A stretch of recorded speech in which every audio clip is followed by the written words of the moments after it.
नमस्कार दोस्तों।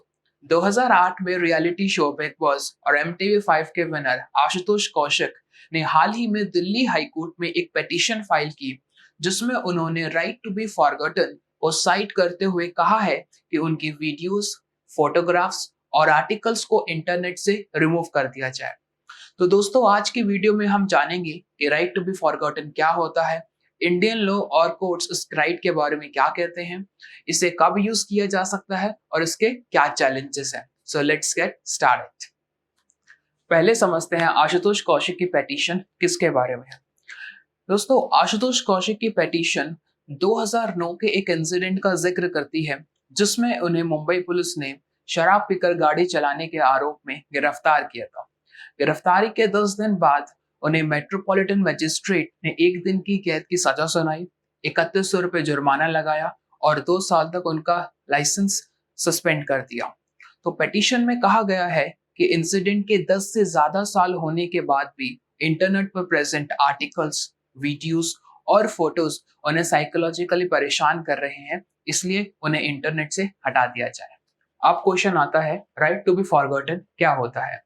Right to be forgotten एक वो राइट है जो इंडिविजुअल को उसकी पर्सनल इंफॉर्मेशन को इंटरनेट सर्च, वेबसाइट या किसी अदर पब्लिक प्लेटफॉर्म से रिमूव कराने का राइट देता है, प्रोवाइडेड वो इंफॉर्मेशन अब रेलेवेंट नहीं है। राइट टू बी फॉरगॉटन सबसे पहली बार न्यूज में 2014 के गूगल स्पेन केस में आया था। 2014 में the court of justice of the European Union ने स्पेनिश सिटीजन के फेवर में ऑर्डर पास करते हुए गूगल को इंटरनेट से कुछ लिंक्स को रिमूव करने को कहा, जिसमें उस सिटीजन की 1998 में हुई बैंक्रप्सी प्रोसीडिंग्स की इंफॉर्मेशन थी। कोर्ट ने यह भी कहा कि कमर्शियल फर्म्स के इकोनॉमिक इंटरेस्ट से कहीं ज्यादा इंपॉर्टेंट इंडिविजुअल की राइट टू प्राइवेसी है, और कुछ केसेस में राइट टू प्राइवेसी पब्लिक के राइट टू इंफॉर्मेशन से भी ज्यादा इंपॉर्टेंट है। 2018 में यूरोपियन यूनियन ने एक law, general data protection regulation pass किया, जिसमें डेटा सब्जेक्ट्स को काफी सारे राइट्स दिए गए हैं। डेटा सब्जेक्ट वो पर्सन होता है जिसका डेटा कलेक्ट और प्रोसेस किया जा रहा है। इस लॉ में डेटा सब्जेक्ट्स को दिए हुए राइट्स हैं: first, transparency and modalities; second, information and access; third, right to erasure and rectification; fourth, right to object and automated decisions. अब आता है हमारा इंडियन लॉ इस राइट के बारे में क्या कहता है। एज सच इंडिया में कोई स्पेशल लॉ नहीं है जो राइट टू बी फॉरगॉटन को प्रोवाइड करता हो, लेकिन 2019 में पार्लियामेंट में एक पर्सनल डेटा प्रोटेक्शन बिल को टेबल किया गया, जिसमें इस राइट को रिकॉग्नाइज किया गया था, लेकिन ये बिल अभी तक पार्लियामेंट में पास नहीं हुआ है। बिल का सेक्शन 20 इंडिविजुअल को ये राइट देता है कि वो अपना पर्सनल डेटा को इंटरनेट से रिमूव करवा सकता है, प्रोवाइडेड फर्स्ट, जिस पर्पस के लिए वो डेटा कलेक्ट किया गया था वो पूरा हो चुका है; सेकंड, इंडिविजुअल ने अपने कंसेंट विड्रॉ कर ली है; थर्ड, वो इंफॉर्मेशन उस लॉ के आने से पहले पब्लिक की गई थी। लेकिन बिल में ये भी प्रोविजन है कि ये पर्सनल इंफॉर्मेशन इंटरनेट से एक ऑफिसर के ऑर्डर पास करने के बाद ही रिमूव करवाई जा सकती है, एंड ये ऑर्डर पास करते हुए ऑफिसर कुछ चीजों का ध्यान रखेगा। First, nature and relevance of personal information to the public; second, role of individual in the public life; third, sensitivity of personal data. अब आता है इंडियन कोर्ट्स ने इस राइट के बारे में क्या कहा है। हालांकि पर्सनल डेटा प्रोटेक्शन बिल अभी तक लॉ नहीं बना है, लेकिन कोर्ट्स ने इस राइट को इंटरनेशनल लॉ को देखते हुए काफी जजमेंट्स में रिकॉग्नाइज किया है। 2017 में पुट्टास्वामी केस में सुप्रीम कोर्ट ने हिस्टोरिक जजमेंट पास करते हुए कहा कि राइट टू प्राइवेसी कॉन्स्टिट्यूशन के पार्ट 3 का इंपॉर्टेंट पार्ट है, जो कि फंडामेंटल राइट्स के साथ डील करता है। सुप्रीम कोर्ट ने यह भी कहा कि राइट टू प्राइवेसी एक इंडिविजुअल को अपने इंटरनेट पर अपनी एग्जिस्टेंस कंट्रोल करने का राइट देता है।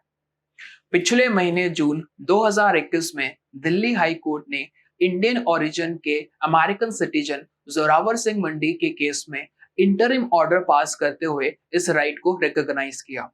जोरावर सिंह मंडी को 2013 में ड्रग्स केस में बरी किया गया था, लेकिन उनका कहना है कि एम्प्लॉयर द्वारा बैकग्राउंड चेक करने पर इंटरनेट पर जो आर्टिकल्स और जजमेंट शो हो रहे हैं, उसके वजह से उन्हें जॉब मिलने में काफी परेशानी हो रही है।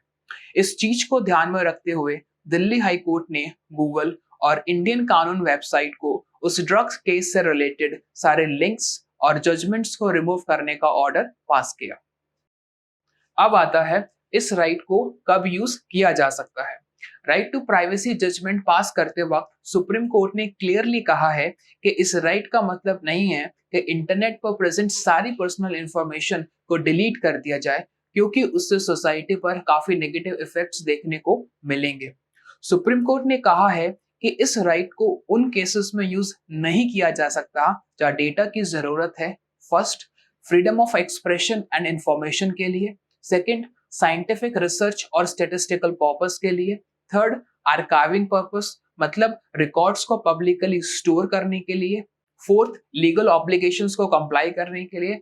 Fifth and the last, public health और इंटरेस्ट के लिए। अब बात करते हैं इस राइट टू बी फॉरगॉटन की क्या इंपॉर्टेंस है। आज के जमाने में जब सब कुछ ऑनलाइन हो चुका है, तो इस राइट की इंपॉर्टेंस बहुत ज्यादा बढ़ सकती है। एक सिंपल से गूगल सर्च से आप किसी भी पर्सन की सारी इंफॉर्मेशन पता लगा सकते हैं, जिससे उस पर्सन की डिग्निटी और इनफैक्ट फ्यूचर भी खराब हो सकता है। जैसे कि हमने देखा कि जोरावर सिख मंडी की केस में 2013 में ही कोर्ट ने उन्हें बरी कर दिया था, लेकिन इंटरनेट पर प्रेजेंट उन आर्टिकल और जजमेंट के वजह से उन्हें आज भी जॉब मिलने में परेशानी हो रही है। इसीलिए आज के डिजिटल वर्ल्ड में इस राइट की इंपॉर्टेंस और भी ज्यादा बढ़ जाती है। अब हम बात करते हैं राइट टू बी फॉरगॉटन के चैलेंजेस क्या है। राइट टू बी फॉरगॉटन के दो मेन चैलेंजेस है। First challenge, public records. Indian evidence act 1872 के सेक्शन 74 के अकॉर्डिंग सारे जजमेंट्स को पब्लिक रिकॉर्ड्स की तरह ट्रीट किया जाता है, मतलब उन्हें कोई भी एक्सेस कर सकता है, जो कि राइट टू बी फॉरगॉटन के साथ कॉन्फ्लिक्ट क्रिएट करता है। Second challenge, that is individual versus society. Right to be forgotten बाकी राइट्स को, जैसे फ्रीडम ऑफ प्रेस और राइट टू इंफॉर्मेशन, को लिमिट करता है, क्योंकि अगर कोई इंडिविजुअल अपनी पर्सनल इंफॉर्मेशन रिलेटेड कोई आर्टिकल इंटरनेट से डिलीट करवाता है, तो वो फ्रीडम ऑफ प्रेस और राइट टू इंफॉर्मेशन दोनों को ही थ्रेटन करता है। अब हम बात करते हैं फाइनली कि इस कॉन्फ्लिक्ट का क्या सॉल्यूशन निकलना चाहिए। तो एक ऐसा फ्रेमवर्क डेवलप किया जाना चाहिए ताकि जिसमें दोनों rights, right to forgotten and right to information, को बैलेंस किया जा सके, ताकि दोनों के बीच में जो भी कॉन्फ्लिक्ट्स हो उनको रिमूव किया जा सके। तो दोस्तों, आज के लिए बस इतना ही। अगर आपको मेरी वीडियो पसंद आया तो please hit the like button and नीचे दिए गए कमेंट सेक्शन में कमेंट करके बताएं कि आप नेक्स्ट वीडियो किस टॉपिक पर देखना चाहते हैं। तो मिलते हैं फिर नेक्स्ट वीडियो में। धन्यवाद।